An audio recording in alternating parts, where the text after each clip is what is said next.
الله أكبر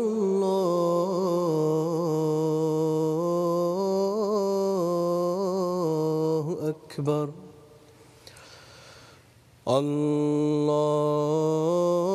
الله أكبر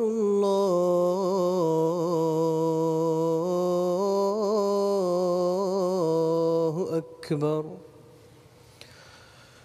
أشهد أن لا إله إلا الله أشهد أن لا إله إلا الله أشهد أن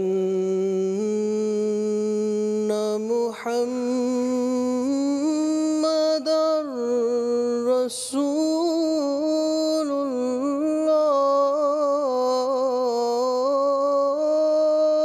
الله أشهد أن محمدًا رسول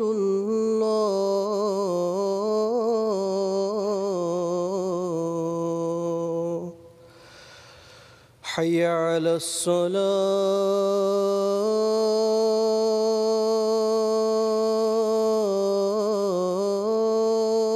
الصلاة حي على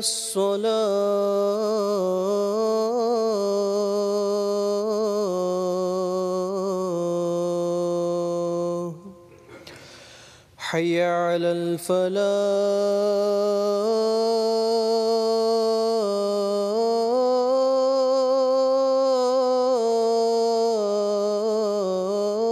الفلاح حي على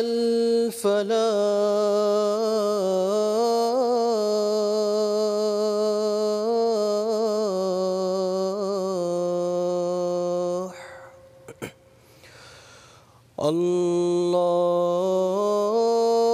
الله أكبر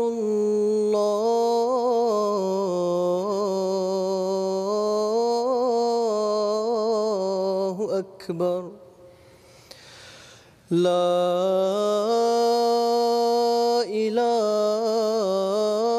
إله إلا الله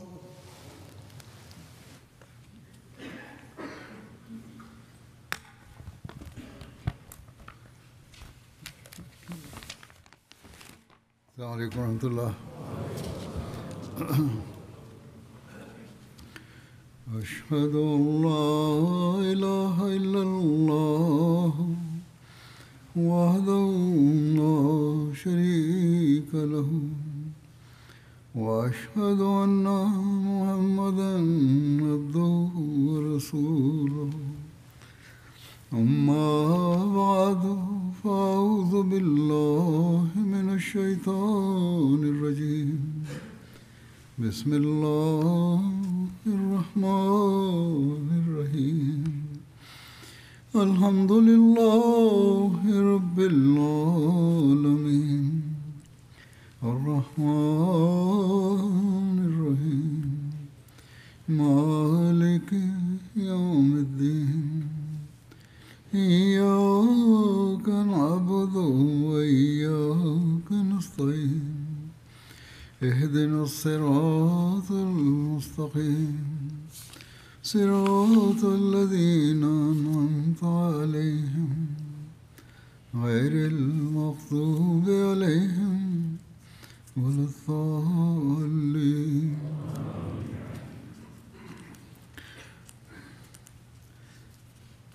हुनैन की जंग के बाद Sebelumnya masih membahas tentang harta ganimah setelah perang Hunain dan pembagiannya.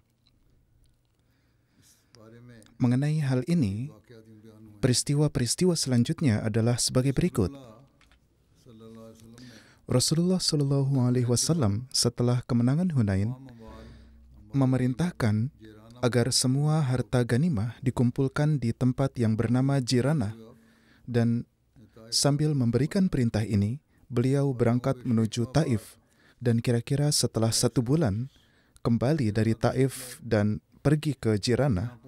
Setelah tiba di sini pun, Rasulullah Shallallahu Alaihi Wasallam tidak langsung membagi harta ganimah, melainkan beliau menunggu beberapa hari.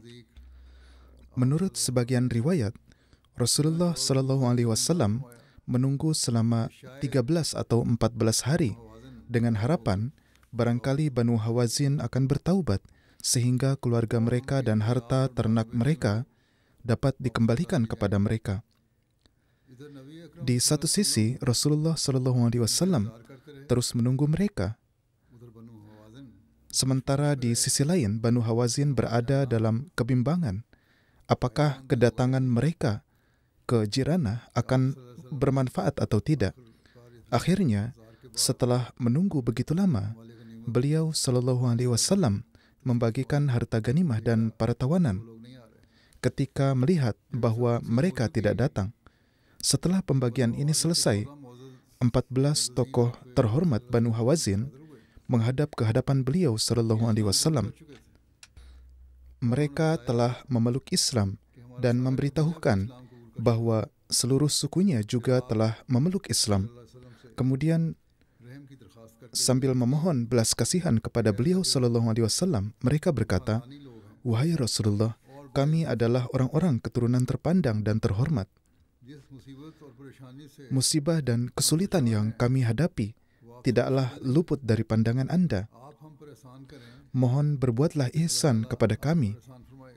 Allah Ta'ala akan melakukan hal yang sama kepada Anda."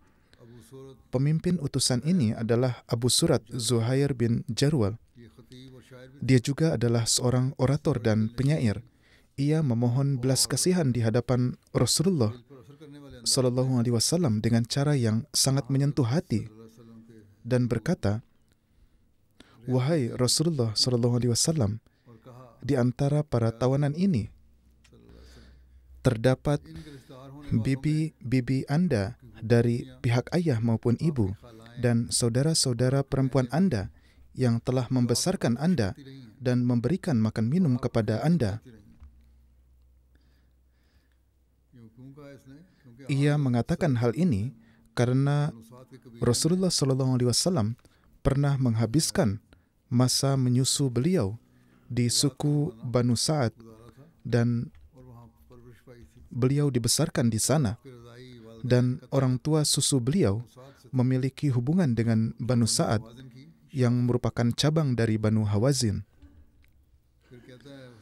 Kemudian ia berkata, "Seandainya kami pernah memberikan kebaikan menyusui kepada Raja Ghassan Haris bin Abi Syamar atau Raja Irak Nu'man bin Munzir, dan musibah seperti ini menimpa kami, maka mereka pasti akan mengasihani kami, sedangkan Anda adalah yang paling pengasih dan pemilik kedermawanan serta kemurahan hati."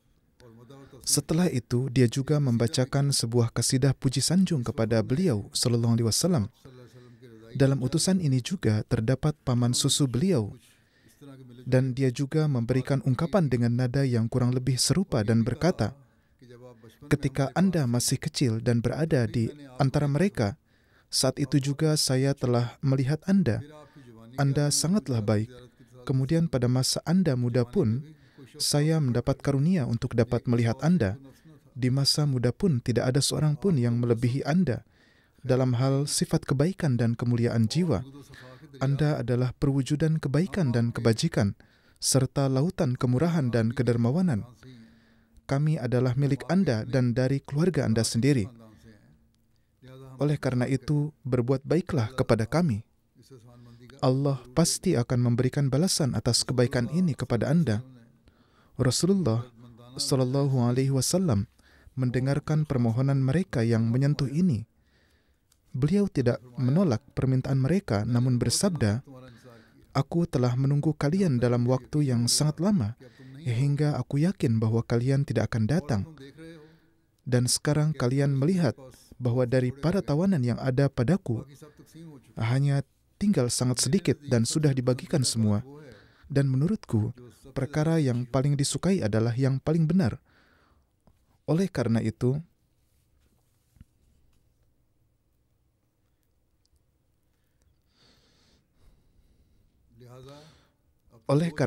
sekarang kalian dapat memilih salah satu dari dua hal, para tawanan laki-laki dan perempuan atau harta benda. Dari keduanya, kalian boleh mengambil yang ingin kalian ambil. Aku sungguh telah menunggu kalian sangat lama, dan sebenarnya aku ingin memberikan keduanya."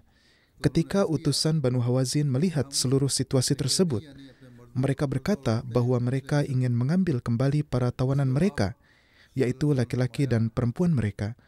Atas hal ini, beliau Shallallahu Alaihi Wasallam bersabda, "Para tawanan yang menjadi bagianku dan Banu Abdul Muthalib adalah milik kalian, yaitu aku membebaskan mereka dan memberikan mereka kembali kepada kalian.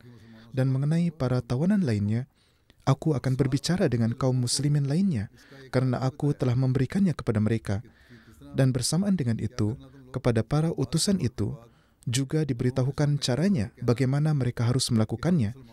"Kalian setelah sholat zuhur berdirilah di hadapan orang-orang dan katakanlah bahwa kami menjadikan Rasulullah Shallallahu Alaihi Wasallam sebagai pemberi syafaat bagi kami untuk kaum muslimin, dan melalui kaum muslimin kami meminta syafaat kepada Rasulullah Shallallahu Alaihi Wasallam agar anak-anak kami dan perempuan-perempuan kami dilepaskan." Dan bersamaan dengan itu, beliau Shallallahu Alaihi Wasallam bersabda, "Di hadapan kaum muslimin, nyatakanlah masuk Islam kalian dan katakanlah bahwa kami adalah saudara-saudara kalian. Kemudian aku akan memberi syafaat untuk kalian." Yaitu Rasulullah Shallallahu Alaihi Wasallam bersabda, "Aku akan memberikan syafaat." Ini adalah gambaran indah dari sikap kedermawanan dan kemurahan hati Rasulullah Shallallahu Alaihi Wasallam, bahwa beliau sendiri mengajarkan untuk membebaskan para tawanan agar martabat kaum muslimin secara umum juga terjaga, karena para tawanan tersebut telah menjadi milik mereka, dan sekaligus kehormatan Hawazin juga terangkat.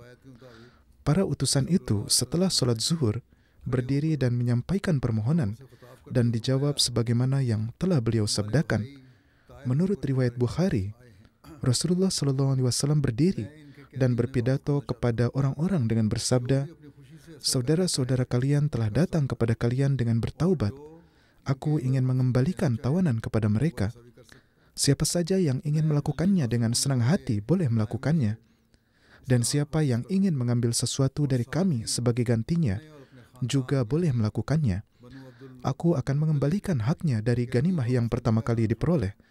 Dan bersamaan dengan itu, beliau mengumumkan pengembalian tawanan milik beliau dan keluarga beliau, yaitu Banu Abdul Muthalib. Adapun para sahabat yang mulia adalah orang-orang yang mencintai beliau lebih dari jiwa mereka sendiri, istri, anak-anak, serta orang tua mereka.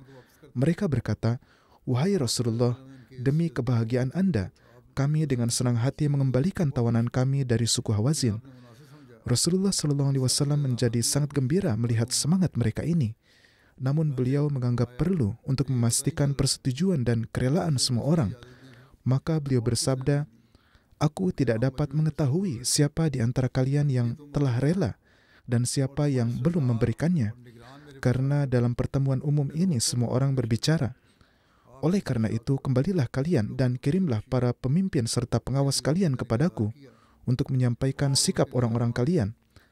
Atas arahan beliau ini, semua orang dengan gembira menyatakan kesediaan mereka untuk mengembalikan tawanan mereka, dan para pemimpin mereka menyampaikan hal tersebut kepada Rasulullah Sallallahu Alaihi Wasallam. Dan dengan demikianlah kebaikan agung beliau ini kepada kaum muslimin tersebut, bahwa seluruh tawanan dikembalikan tanpa imbalan apapun, Dan perasaan para sahabat yang tulus, setia dan penuh kecintaan itu pun dijaga oleh beliau sebagaimana beliau bersabda, sebagai ganti setiap tawanan akan diberikan 6 ekor unta. Kemudian ada contoh kecintaan dan ketaatan Hazrat Umar kepada Rasulullah SAW, bahwa pada saat pembebasan tawanan tersebut, Hazrat Umar tidak hadir di sana. Ketika kembali, Hazrat Umar melihat para hamba sahaya bergembira ria dan para tawanan pun bergembira. Ketika bertanya, Hazrat Umar mengetahui bahwa beliau SAW telah membebaskan semua tawanan. Maka mendengar hal ini, Hazrat Umar tidak merasa perlu melakukan penyelidikan lebih lanjut dan segera berkata kepada putranya, "Wahai Abdullah, pergilah dan bebaskanlah hamba sahaya yang telah diberikan Rasulullah SAW kepadaku." Huzur SAW tidak hanya membebaskan para tawanan Banu Hawazin tersebut tanpa imbalan apapun, tetapi juga memberikan pakaian kepada mereka, dan beliau bersabda, "Fala yakhrujul harru minhum illa kasiba kasya." Artinya, tidak ada seorang pun dari mereka yang dibebaskan boleh pergi tanpa pakaian baru. Maka untuk melaksanakan perintah ini, seorang sahabat bernama Busr bin Sufyan dikirim untuk membeli pakaian baru. Lalu dia membawa kain-kain baru dan setiap tawanan juga diberi pakaian baru. Kemudian menurut riwayat, ada 3 orang yang menolak mengembalikan tawanan mereka. Aqra bin Habis berkata, "Sejauh menyangkut diriku dan Banu Tamim, kami menolak." Uyainah bin Hisan Fazari berkata, "Aku dan suku Banu Fazarah menolak." Dan Abbas bin Mirdas berkata, "Aku dan Banu Sulaim tidak akan mengembalikan tawanan." Tetapi Banu Sulaim begitu mendengar langsung, mereka menolak mematuhi perkataan pemimpin mereka dan berkata, "Apa saja yang kami miliki telah kami serahkan kepada Rasulullah SAW." Menurut beberapa riwayat lain, Rasulullah SAW bersabda, "Semua tawanan Banu Hawazin dibebaskan, dan siapa saja yang tidak ingin membebaskan tawanannya akan diberikan 6 ekor unta muda sebagai ganti rugi dari Baitul Mal." Maka atas dasar ini, semua orang yang tidak bersedia menyerahkan tawanan mereka pun menjadi setuju, dan dengan demikian 6.000 tawanan Banu Hawazin dibebaskan. Menurut beberapa riwayat, Uyainah bin Hisan Fazari tetap tidak mengembalikan tawanannya, tetapi karena ketidaktaatan ini, dia harus menanggung rasa malu yang besar, dan dia juga terhalang dari kebaikan dan keberkatan. Maka tertera bahwa ketika diberitahukan kepada Rasulullah SAW bahwa semua orang telah mengembalikan tawanan kecuali Uyainah, maka beliau bersabda, "Semoga Allah menjadikannya rugi." Mengenai tawanannya, kejadiannya adalah dia telah mengambil seorang wanita tua sebagai tawanan, bukan seorang wanita muda. Dan ketika orang-orang bertanya, ia menjelaskan, ketika keluarganya datang untuk membebaskannya, yaitu nenek tua ini, maka aku akan mendapat tebusan yang kuminta karena keturunannya pasti sudah banyak. Sekarang ketika semua tawanan dibebaskan tetapi dia menolak untuk membebaskannya, maka anak laki-laki wanita tua itu datang kepada Uyainah dan berkata kepadanya, "Bebaskanlah ibu kami dengan imbalan 100 ekor unta." Uyainah berpikir bahwa sekarang dia akan menaikkan harga lebih lanjut, maka ia menolak untuk membebaskan, sehingga anaknya pergi kembali. Setelah beberapa saat, ketika Uyainah menyadari bahwa ia tidak akan kembali lagi, maka Uyainah sendiri pergi kepada anak itu dan berkata, "Unta yang sebelumnya kamu tawarkan, apakah sekarang kamu masih memberikannya?" Maka anak muda itu berkata, "Sekarang aku akan memberikan 50 ekor unta." Dengan cara seperti ini, pembicaraan sampai pada 10 ekor unta. Ia lalu meminta sesuatu yang lain. Ia berkata, "Baiklah, aku juga tidak akan memberikan ini." Akhirnya ini terus berkurang dan sampai pada titik bahwa Uyainah berkata, "Ambillah nenek tua ini dariku dengan cuma-cuma." Atas hal ini, anak laki-laki itu berkata, Rasulullah SAW telah memberikan pakaian juga bersama dengan membebaskan setiap tawanan, dan nenek tua ini telah luput dari hal itu. Oleh karena itu, kamu juga berikanlah pakaian untuknya. Uyainah berkata, "Aku tidak memiliki apa-apa. Aku memang sudah sangat miskin sejak awal. Karena keserakahanlah aku telah berkata demikian, dan dalam hal ini juga aku telah rugi. Tetapi anak laki-laki itu tetap bersikeras, kamu harus memberikan sesuatu. Akhirnya Uyainah harus memberikan selendangnya, dan dengan demikian anak laki-laki itu membawa pergi wanita tawanan itu juga, dan bersama pakaian juga. Dan sambil pergi, ia terus berkata kepada orang itu, yaitu Uyainah, otakmu sama sekali kosong dari pemahaman dan kecerdasan. Kamu sama sekali tidak memiliki kemampuan untuk mengambil keuntungan dari kesempatan yang ada. Teman-temannya yang lain juga terus mencela dan menghinanya. Karena keserakahan, akhirnya dia, Uyainah, tidak mendapatkan apa-apa sama sekali. Mengenai masuk Islamnya pemimpin Banu Hawazin dan Malik bin Auf tertera, Rasulullah SAW bertanya kepada utusan Banu Hawazin tentang pemimpin mereka, Malik bin Auf, di mana ia berada. Maka mereka memberitahu, ia berada di Taif di antara Banu Sakif. Beliau bersabda, beritahukanlah kepadanya bahwa jika ia datang dengan menerima ketaatan dan kepatuhan kepada beliau SAW, maka keluarga dan anak-anaknya juga akan dikembalikan kepadanya, yaitu yang telah menjadi tawanan. Menurut beberapa riwayat, Rasulullah SAW telah memberikan perintah khusus untuk keluarga dan anak-anaknya, bahwa mereka tidak boleh diberikan kepada siapapun sebagai hamba sahaya dan sebagainya. Dan pengaturan tempat tinggal mereka adalah di Mekah, di rumah Ummu Abdullah binti Abi Umayyah. Mereka segera menyampaikan berita ini kepadanya. Ia langsung bersiap untuk datang menghadap Rasulullah SAW. Tetapi ia takut kepada Banu Sakif, karena jika mereka mengetahui bahwa dia akan pergi menemui Muhammad SAW, jangan-jangan mereka akan menahannya. Oleh karena itu, ia menyiapkan seekor kuda dan unta. Kemudian dalam kegelapan malam, ia keluar dari Taif dan datang menghadap beliau di Jiranah. Lalu Rasulullah SAW mengembalikan keluarga dan anak-anaknya kepadanya, serta memberikan 100 ekor unta sebagai hadiah. Melihat kemurahan hati dan anugerah dari beliau, dia pun masuk Islam dan sepanjang hidupnya tetap menjadi seorang Muslim yang tulus ikhlas. Dan Rasulullah SAW kemudian mengangkatnya sebagai pemimpin bagi orang-orang Muslim dari kaum Hawazin dan sebagai panglima tentaranya. Inilah Malik bin Auf yang sebelumnya pernah mengumpulkan seluruh Banu Hawazin, Sakif dan suku-suku lainnya untuk membinasakan kaum Muslim.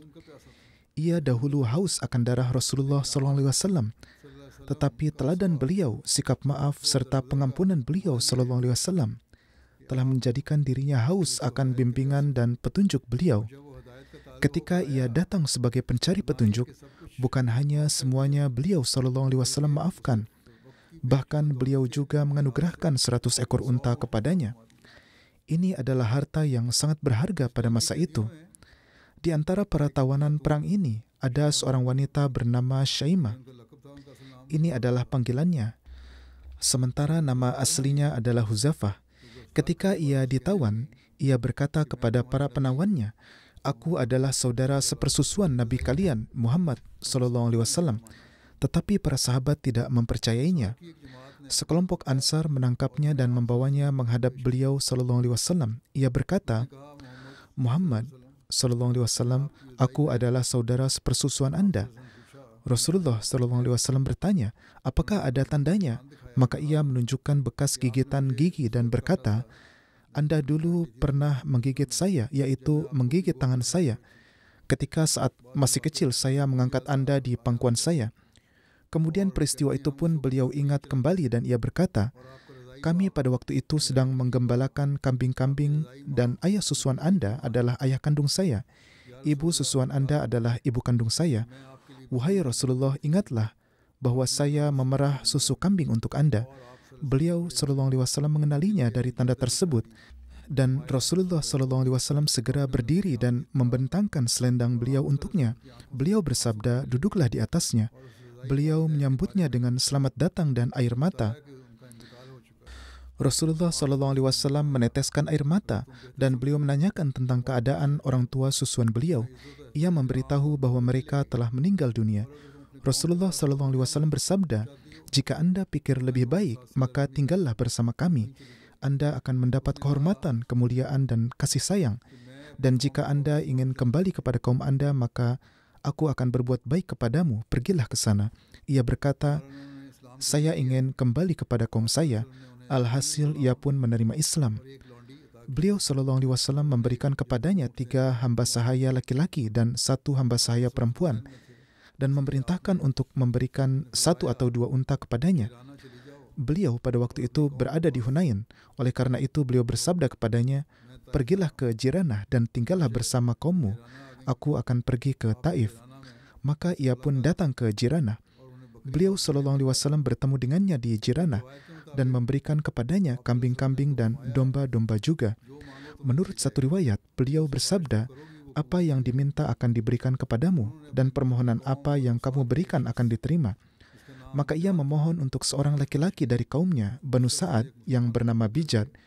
Orang ini telah membunuh seorang muslim kemudian membakarnya dan melarikan diri, tetapi para sahabat telah menangkapnya. Sekarang saat Syaimah memohon untuk pengampunannya, maka beliau Sallallahu Alaihi Wasallam pun mengampuninya. Tetapi rincian tentang ini tidak ada, dan pasti diat dan syarat lainnya juga telah dibayar kemudian setelah itu. Menurut riwayat Abu Dawud, di tempat Jiranah juga disebutkan pertemuan Rasulullah Sallallahu Alaihi Wasallam dengan ibu susuan beliau. Hal ini telah disebutkan, tetapi tertera bahwa sanadnya lemah dan tidak ada pertemuan dengan ibu susuan. Kemungkinan pertemuan dengan ibu susuan itu berkaitan dengan peristiwa lain atau perawi juga keliru, karena menurut riwayat yang umum, sebelum perang Hunain, ibu susuan Rasulullah SAW telah wafat. Ketika Rasulullah SAW hijrah dari Mekah ke Madinah, pada waktu itu penduduk Mekah telah mengumumkan bahwa siapa yang menangkap Nabi SAW hidup atau mati akan diberi hadiah 100 unta. Peristiwa ini sangat masyhur dan telah disebutkan berulang kali. Mendengar hal ini, Suraka bin Malik mengejar Rasulullah SAW dan ia sampai kepada beliau, tetapi pada waktu itu secara mukjizat Allah Ta'ala melindungi Rasulullah SAW dan membuat Suraka tidak berdaya. Pada waktu itu Rasulullah SAW bersabda kepada Suraka, "Suraka, bagaimana keadaanmu kelak ketika gelang-gelang Kisra berada di tanganmu?" Pada waktu itu Suraka juga meminta agar diberikan surat jaminan keamanan dari Rasulullah SAW, dan surat itu pun beliau berikan. Suraka inilah yang dengan membawa surat jaminan keamanan itu datang ke Jiranah dan masuk Islam. Pada kesempatan ini juga disebutkan tentang nazar Hazrat Umar yang telah beliau ikrarkan. Hazrat Umar menghadap Rasulullah SAW dan berkata, "Wahai Rasulullah, pada masa jahiliyah, saya pernah bernazar bahwa saya akan beritikaf 1 hari di Masjidil Haram. Apa perintah Rasulullah SAW?" Beliau SAW bersabda, "Pergilah dan penuhilah nazarmu." Maka Hazrat Umar pergi dan memenuhi nazarnya.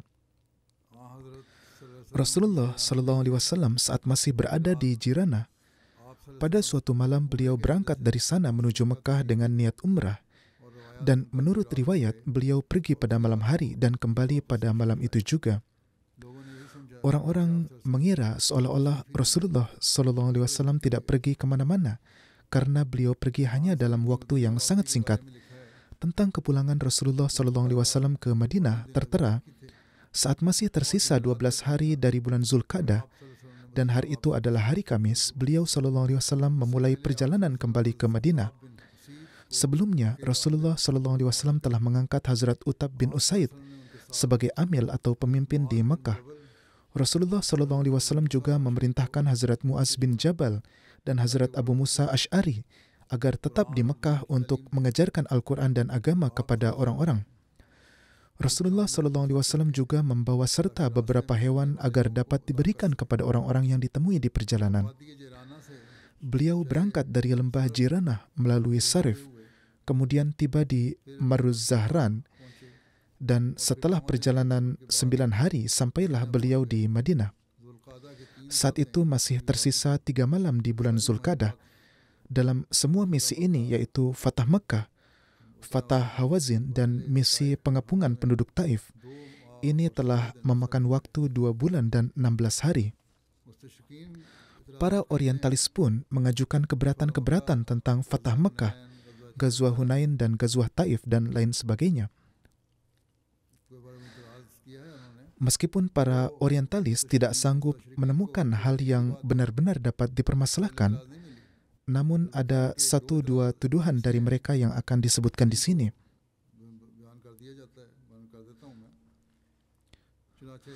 Orientalis masa kini yaitu William Montgomery Watt mengatakan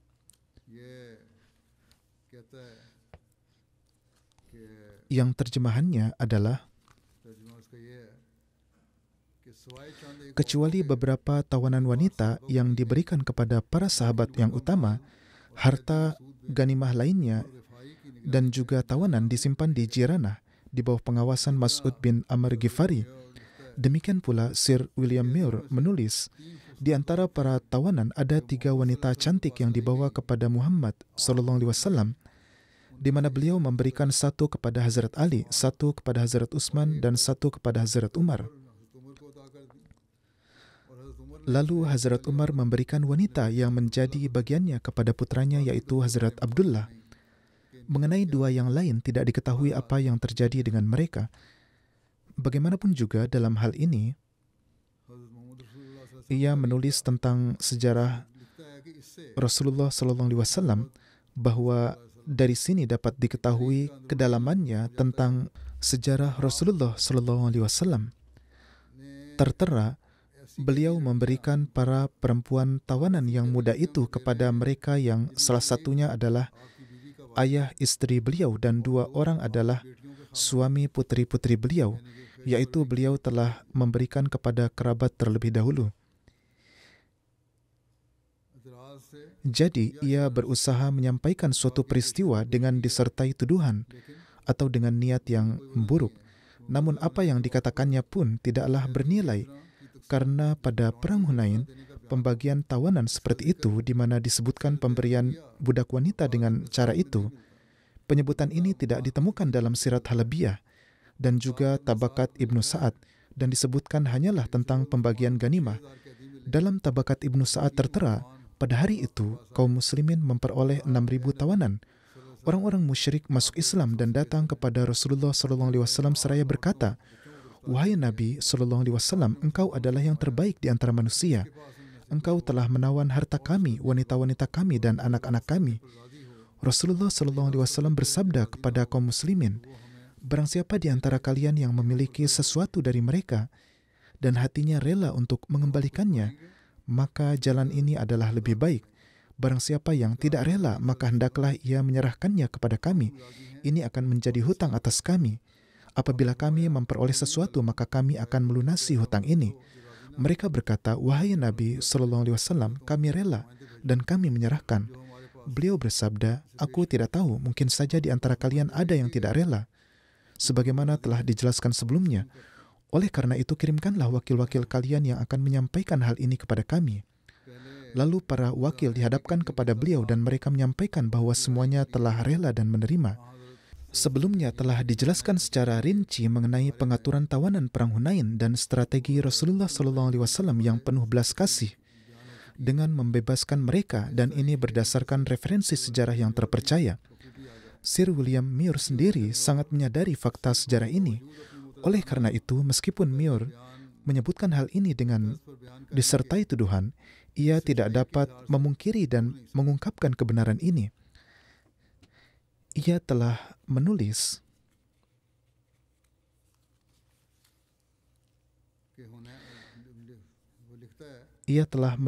bahwa semua tawanan Hunain telah dibebaskan. Jadi, pernyataannya ini dengan sendirinya telah membantah keberatannya. Pembahasan tentang peristiwa-peristiwa di Ghazwah ini menunjukkan bahwa pada awalnya para tawanan diserahkan kepada para sahabat untuk pengawasan. Namun juga jelas bahwa di pengaturan yang akhir, mereka semua dikirim ke Jiranah di bawah pengawasan Hazrat Mas'ud bin Amr Ghifari. Kemudian ketika beliau SAW kembali dari Taif dan mengadakan pembicaraan dengan orang-orang Hawazin, maka beliau SAW dengan sikap penuh kasih sayang yang khas, beliau lalu membebaskan setiap tawanan yang diserahkan kepada setiap orang. Semua ini telah dijelaskan dalam rincian yang telah disebutkan sebelumnya. Saya telah menyebutkan sebelumnya juga bahwa orientalis terkenal Montgomery Watt sangat menyadari fakta ini karena ia menulis di tempat yang sama, yaitu tampaknya dalam waktu yang lama setelah kewafatan Muhammad SAW, mereka yang mendengar kisah telah menambahkan anggapan-anggapan dalam cerita-cerita semacam itu. Atau mungkin cerita-cerita ini adalah buatan dan rekaan manusia.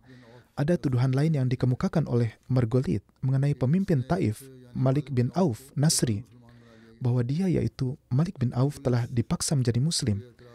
Keberatan Margolid ini sama sekali tidak berdasar dan justru menjadi contoh dari sikap umum para orientalis terhadap riwayat hidup Rasulullah SAW, yakni bagaimana kisah kasih sayang Sang Rahmatan lil Alamin pun mereka putar balikan seolah-olah sebagai bentuk pemaksaan, padahal sama sekali tidak ada hubungan dengan kenyataan.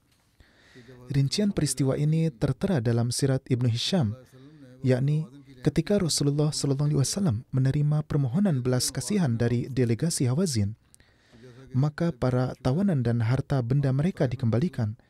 Sebagaimana telah disebutkan sebelumnya, Rasulullah SAW juga teringat tentang pemimpin di Taif, yaitu Malik bin Auf. Beliau bertanya, ceritakanlah kepadaku tentang kabar Malik bin Auf.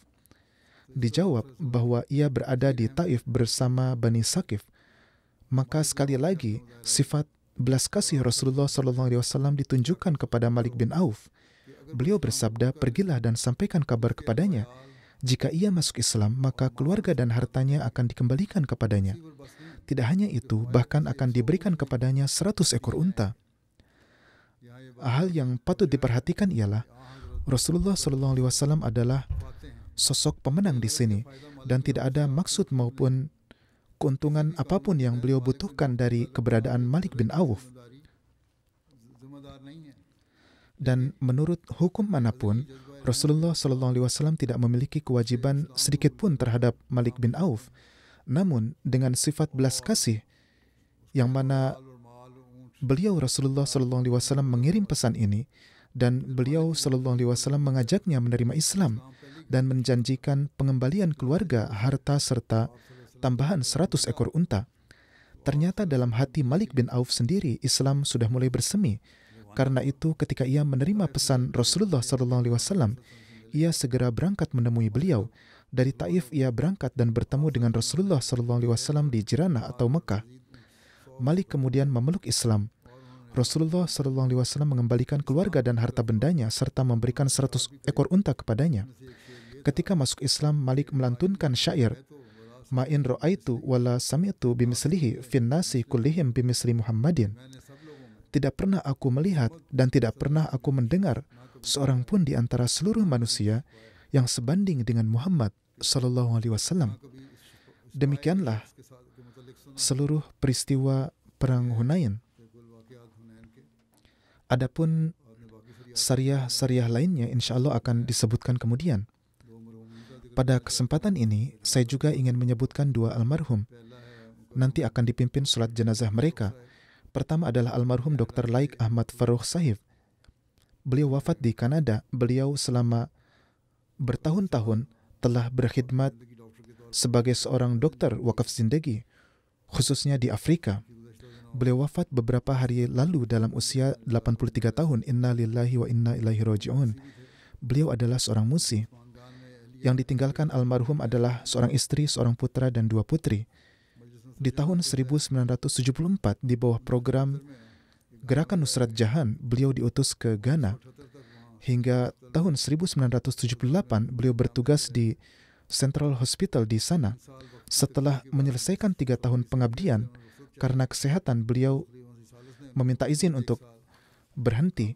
Namun Hazrat Khalifatul Masih ketiga rahimahullah meminta beliau kembali untuk melanjutkan lagi pengkhidmatan selama setahun.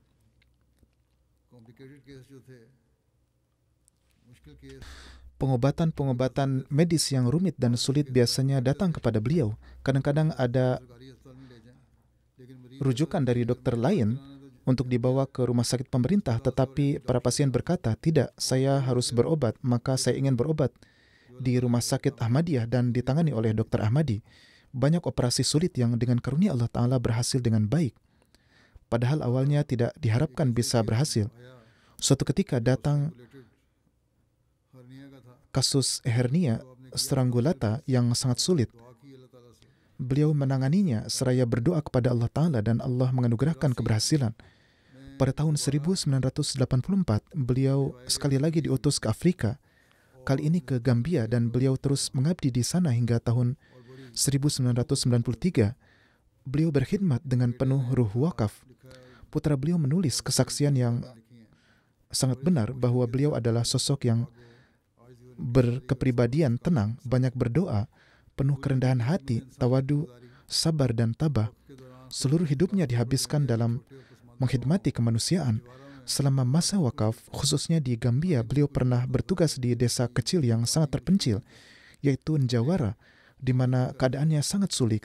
Tidak ada makanan yang layak, tidak ada listrik, tidak ada air, dan cuaca pun sangat panas.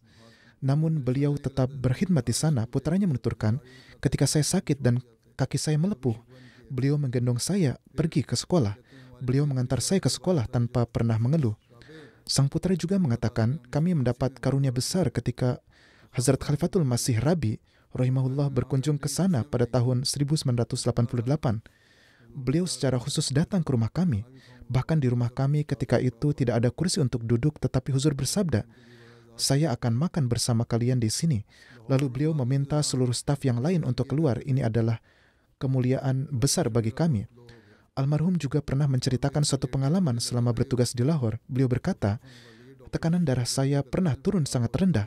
Saya sampai berbaring di atas meja dan merasa bahwa saya akan segera meninggal.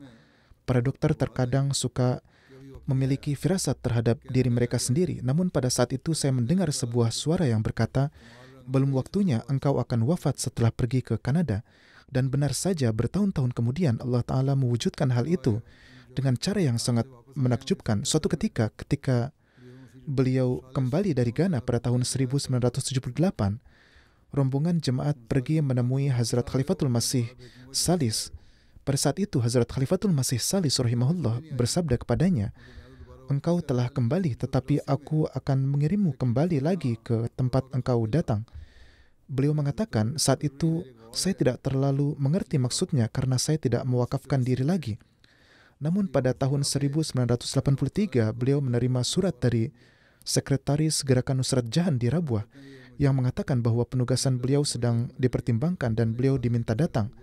Lalu pada tahun 1984, Hazrat Khalifatul Masih Rabi mengutus beliau kembali ke Afrika dan kali ini ke Gambia. Beliau menuturkan, hal ini terasa sangat luar biasa, bahkan seperti sebuah mukjizat bagi saya, bahwa apa yang pernah diucapkan oleh seorang khalifah kemudian dipenuhi oleh khalifah yang selanjutnya.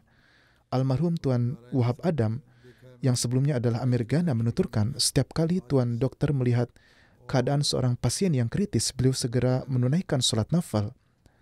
Saya sendiri juga pernah tinggal di Ghana dan pada masa beliau bertugas, saya berkesempatan tinggal di sana bersama beliau.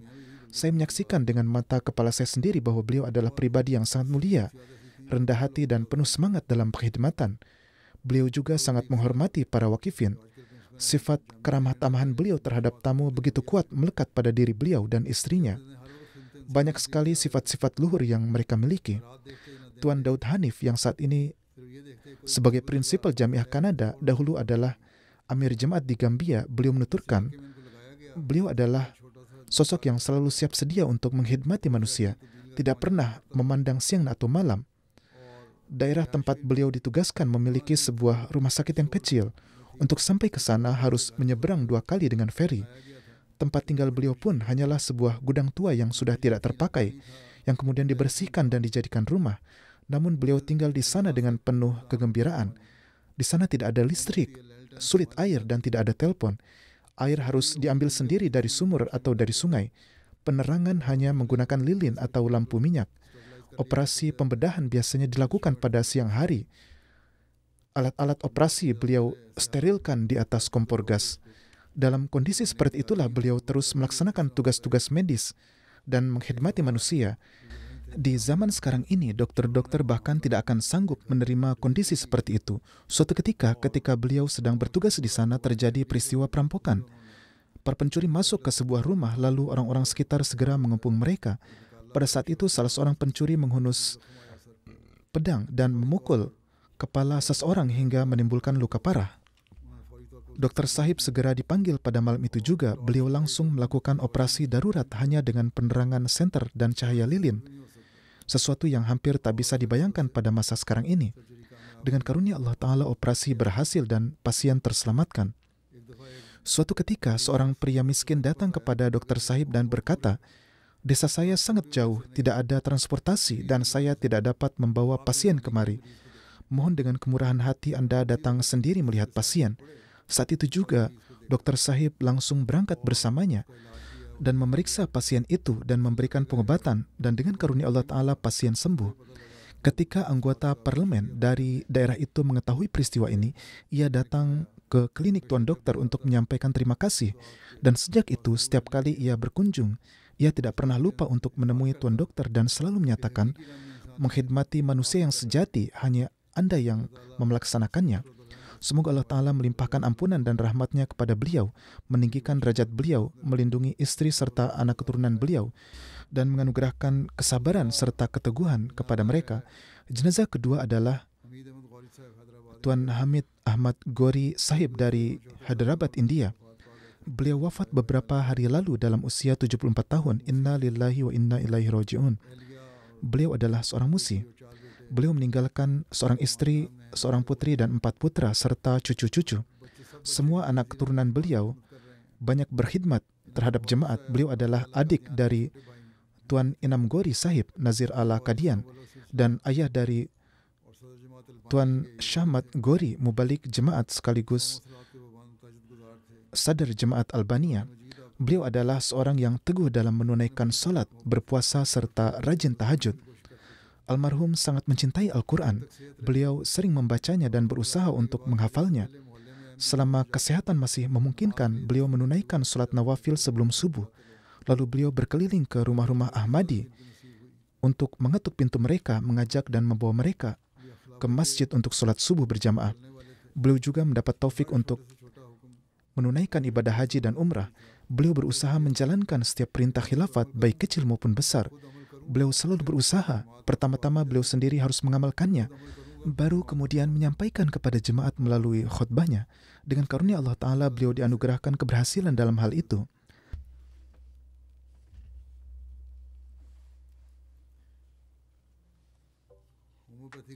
Almarhum juga memberikan pengobatan homopati. Beliau menyimpan persediaan obat di rumah dan memberikannya secara cuma-cuma kepada para pasien. Dalam hal pengorbanan harta, beliau selalu berada di barisan terdepan. Seorang kerabat dekat menuturkan bahwa suatu ketika ia memiliki tunggakan hisamat. Almarhum sendiri pergi kepada sekretaris mal dan melunasi tunggakan tersebut atas nama kerabatnya itu. Setelah itu beliau menasihatinya agar jangan sampai ada tunggakan lagi dan supaya selalu mendahulukan pembayaran canda. Beliau sangat menjaga silaturahmi, sering mengumpulkan kerabat di rumah dan senantiasa hadir dalam suka maupun duka mereka. Almarhum juga sangat menghormati para wakil pusat dan para mubalik. Beliau mendapat taufik untuk berkhidmat sebagai Naib Amir Hyderabad, sekretaris Talimul Quran, dan juga sebagai ketua jemaat di lingkungannya. Selain itu, beliau pernah menjadi Nazim Ansarullah dan menjabat sebagai Naib Sadar Majelis Ansarullah India Selatan. Dengan demikian, beliau banyak perkhidmatan terhadap jemaat. Beliau juga pernah hadir di jalsa di sini. Semoga Allah Ta'ala melimpahkan ampunan dan rahmatnya kepada beliau.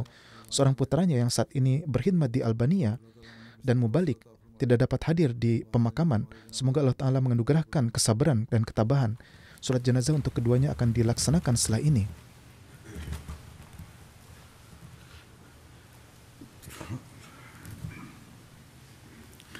Alhamdulillah, alhamdulillah, nahmaduhu wa nasta'inuhu wa nastaghfiruhu wa nu'minu bihi wa natawakkalu alayhi wa na'udzu billahi min shururi anfusina wa min sayyiati a'malina. Man yahdihillahu fala mudilla lahu ومن يضلل فلا هادي له ونشهد أن لا إله إلا الله ونشهد أن محمدا عبده ورسوله عباد الله رحمكم الله إن الله يأمر بالعدل والإحسان وإيتاء ذي القربى وينهى عن الفحشاء والمنكر والبغي يعظكم لعلكم تذكرون اذكروا الله يذكركم وادعوه يستجب لكم ولذكر الله أكبر